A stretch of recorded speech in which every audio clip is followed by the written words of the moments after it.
우리가 이른 새벽이지만 한 가지 상상을 같이 한번 해보면 좋겠습니다. 아슬아슬하게 줄 위를 걸어가는 고개사를 한번 생각해 보십시오. 숙련된 고개사라면 줄 타는 일이 그다지 어렵지 않을 것입니다. 미숙한 고개사라면 이야기가 달라집니다. 미숙한 고개사는 줄 위를 올라간 순간부터 균형을 잡기 위해 몸을 이렇게 그리고 저렇게 비틀기도 합니다. 그래서 그 연속 가운데서 아슬아슬하게 줄 위를 걸어갑니다. 줄 반대편으로 걸어가는 것 자체가 그에게는 버거운 일처럼 보입니다. 목표 지점이 분명할지라도 그 과정 가운데서 균형을 잃고 떨어질 수도 있습니다. 이렇게 아슬아슬하게 줄 위를 걷는 고개사, 곧 중고등부 친구들의 모습입니다.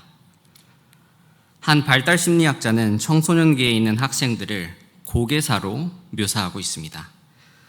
청소년기를 유년기와 성인기 사이를 왔다 갔다 하며 균형을 잡아가는 고개사와 같은 시기라고 말하는 것입니다.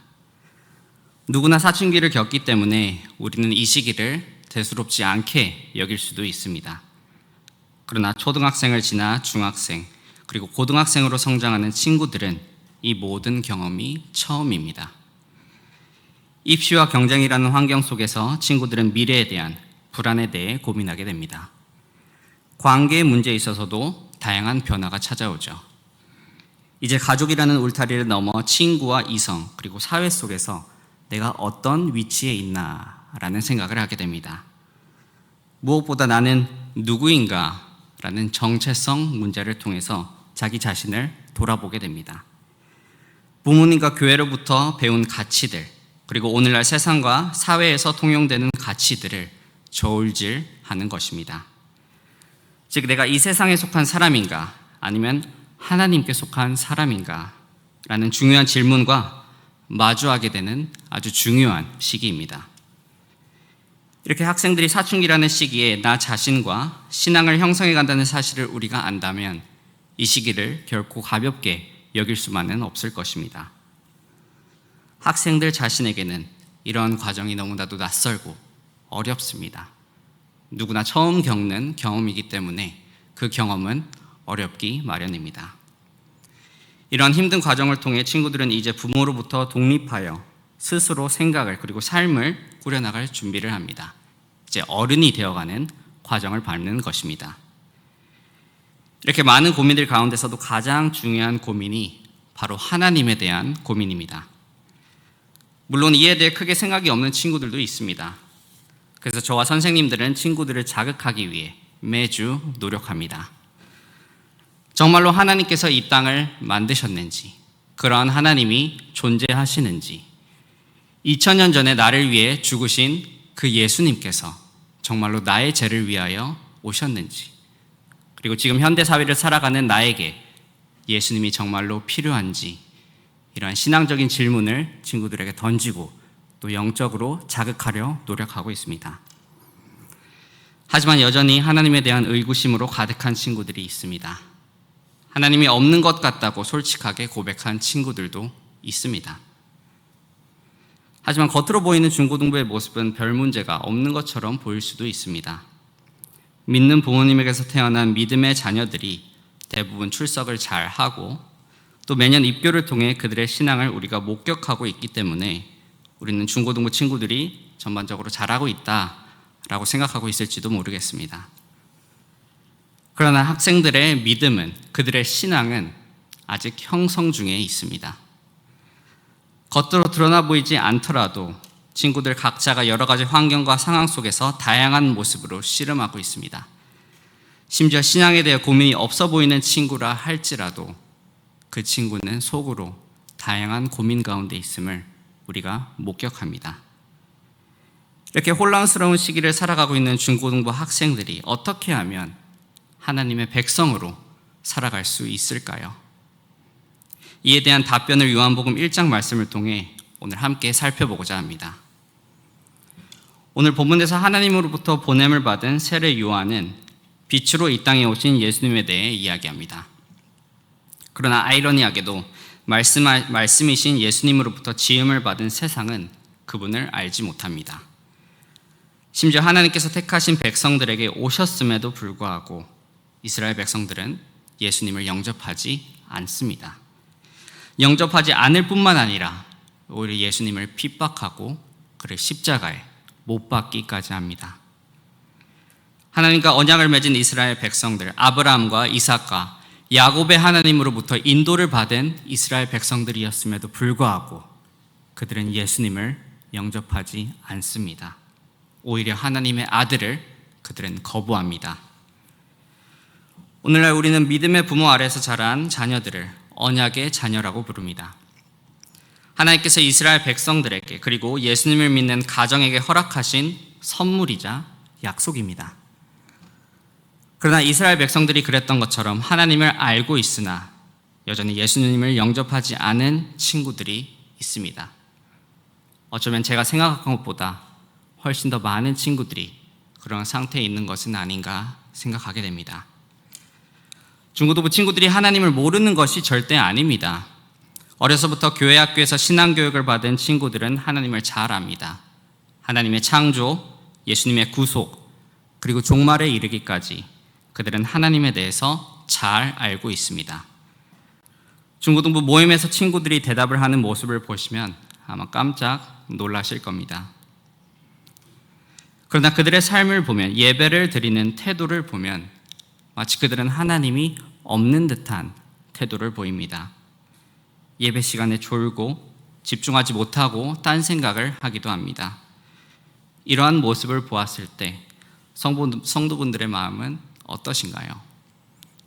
한편으로는 요즘 같은 시대에 교회를 나오기만 해도 고맙다라는 마음을 가질 수도 있을 것입니다. 또 다른 한편으로는 우리 학생들을 더 잘 지도를 해야 할 것이다 라고 생각할 수도 있습니다. 이 두 가지 마음 모두 저도 공감하는 바입니다. 그러나 동시에 그들의 행동이 한편으로 이해가 갔습니다. 많은 교회학교 자녀들이 머리로는 하나님을 알고 있으나 마음으로는 하나님을 모릅니다. 신앙의 부모 아래에서 태어나 어려서부터 부모와 교회로부터 신앙 교육을 받았음에도 불구하고 학생들의 믿음 상태는 아직 자리 잡지 못하였습니다. 오늘 본문 13절은 이렇게 이야기하고 있습니다. 이는 혈통으로나 육정으로나 사람의 뜻으로 나지 아니하고 오직 하나님께로부터 난 자들이니라. 믿음의 가정이라는 배경과 개인의 열심은 예수님을 믿는 보증수표가 되지 못합니다. 그렇다면 우리는 어떻게 참된 하나님의 자녀가 될 수 있습니까? 12절은 다음과 같이 이야기합니다. 영접하는 자, 곧 그 이름을 믿는 자, 곧 예수 그리스도의 이름을 믿는 자들에게는 하나님의 자녀가 되는 권세를 주셨으니. 나의 부모가 신실한 기독교인이기 때문에, 내가 교회를 열심히 다니는 사람이기 때문에 우리가 믿음을 가질 수 있는 것이 아닙니다. 하나님께서는 오늘 12절 말씀을 통해 오직 예수 그리스도의 이름을, 그 이름을 영접하는 자들에게 하나님의 자녀가 되는 권세가 주어진다고 말씀하십니다. 그러나 예수님을 영접하는 그 믿음마저 우리에게서 나는 것이 아닙니다. 오늘 새벽 기도에 나오신 성도 여러분, 우리는 어떻게 예수님을 믿게 되었습니까? 우리의 생각과 노력과 배경 때문이 아니라 성령님의 인도하심을 통하여서 우리가 이 시간 이 자리에 앉아 있는 것이 아닙니까? 이처럼 성령님의 인도하심이 아니고서는 우리는 예수님을 영접할 수 없습니다. 그렇다면 여전히 하나님에 대한 의구심으로 방황하는 중고등부 학생들을 위해 우리는 무엇을 할 수 있을까요? 우리는 믿음을 가지고 학생들을 위해 기도할 수 있습니다. 사도행전 2장 38절에서 39절은 말합니다. 베드로가 이르되 너희가 회개하여 각각 예수 그리스도의 이름으로 세례를 받고 죄 사함을 받으라. 그리하면 성령의 선물을 받으리니 이 약속은 너희와 너희 자녀와 모든 먼데 사람 곧 주 우리 하나님이 얼마든지 부르시는 자들에게 하신 것이라. 회개하고 예수 그리스도의 이름으로 세례를 받는 자들에게 하나님께서는 죄 사함과 더불어 성령님을 선물로 주시겠다고 약속하십니다. 이 약속은 우리에게서 끝나는 것이 아닙니다. 하나님께서 부르신 우리의 자녀들, 즉 교회학교 자녀들에게도 하나님께서 하신 약속입니다. 하나님께서 우리의 자녀들에게도 성령님을 선물로 주실 수 있다라고 말씀을 통해 말씀하십니다. 우리는 이러한 믿음을 가지고 학생들을 위해, 아이들을 위해 기도해야 할 것입니다. 내가 믿는 하나님을 이 학생들도 영접하고 성령님을 통하여서 예수 그리스도를 고백할 수 있을 것이라는 그 믿음을 가지고 우리는 학생들을 위해 기도해야 합니다. 서울중앙교회 성도 여러분, 하나님을 머리로는 알지만 마음으로 모르는 친구들이, 하나님에 대한 의구심을 가진 친구들이, 입교를 준비하는 친구들이, 그리고 입교를 받은 친구들이, 여전히 세상 속에서 방황하고 혼란스러워하는 중고등부 친구들이 부모님의 하나님이 아니라 나의 하나님을 고백할 수 있도록, 나의 하나님을 만날 수 있도록 기도해 주십시오. 나의 자녀가, 교회학교 학생들이 문화로서의 기독교인이 아니라 진심으로 예수님을 의지하고 하나님을 사랑하며 예배하는 그리스도인으로 자라갈 수 있도록 기도해 주십시오. 중고등부 모든 학생들에게 하나님께서 성령님을 선물로 주시기를 간절히 기도해 주십시오. 매년 이루어지는 수련회는 그저 형식적인 프로그램이 아닙니다. 하나님께서 학생들에게 수많은 은혜를 부어주시는 은혜의 장입니다. 중고등부 학생 중에 아무리 생각해봐도 하나님은 존재하지 않는 것 같다라고 말한 친구가 있었습니다. 그 친구의 생각은 논리적이었고 합리적이었고 또 견고하였습니다. 작년 여름 수련회에서 그 학생이 눈물을 흘리며 하나님이 계시다라는 고백을 하였습니다. 하나님께서 그의 마음을, 그 견고하고 딱딱한 마음을 녹여주셨습니다. 하나님께서 올해에도 여름 수련회를 통해 이런 은혜를, 기적들을 보여주실 줄로 믿습니다. 저 또한 청소년 시절 이 친구들과, 중고등부 친구들과 비슷한 고민들을 하였습니다. 목사의 아들이었음에도 불구하고, 입교를 받았음에도 불구하고, 고등학교 시절 그리고 대학교 시절 하나님을 떠나려 했습니다. 아니, 하나님을 떠난 삶을 살았습니다. 지금 많은 중고등부 학생들이 예배 시간에 조는 것처럼 저도 졸았습니다. 아니, 대놓고 잤다고 하는 것이 맞는 표현일지도 모르겠습니다. 하나님의 말씀이 귀에 들어오지 않았습니다. 모태신앙으로 태어났지만 저는 하나님을 몰랐습니다. 그리고 예수님을 필요로 하지도 않았습니다. 현대사회를 살아가는 데 있어 예수님이, 그리고 기독교 신앙이 그저 오래된 유물과도 같았습니다. 그러나 하나님께서는 끝까지 포기하지 않으시고 수련회를 통해 저를 만나주셨습니다. 제가 하나님 앞에서 크나큰 죄인이라는 사실을 깨닫게 해주셨고, 무엇보다 예수님 없이는 살아갈 수 없는 존재라는 것을 알려주셨습니다. 제가 예수님을 영접하는 데 있어 한 것은 아무것도 없습니다. 순전히 하나님께서 저를 불쌍히 여기시고 그분의 품으로 이끄셨습니다. 이 모든 과정 가운데 부모님과 가족, 그리고 교회의 기도가 있었습니다. 눈물의 기도가 있었습니다. 오늘 중고등부 선생님들께서 특송을 통해 고백한 가사 중에 이러한 가사가 있습니다. 너를 위해 기도해 눈에 보이지 않아도 주가 이뤄가심을 믿네. 주께서 세우신 이 교회와 하나 되게 하심을 마음 다해 힘써 지키리라. 우리 학생들의 신앙에 있어서 그 양분이 되는 것은 교회의 기도입니다. 부모와 성도들의 기도로서 학생들은 하나님께로 나아갈 수 있을 것입니다. 이 믿음을 가지고 우리가 함께 기도했으면 좋겠습니다. 하나님께서는 그 백성들의 목소리를 들으시는 분입니다.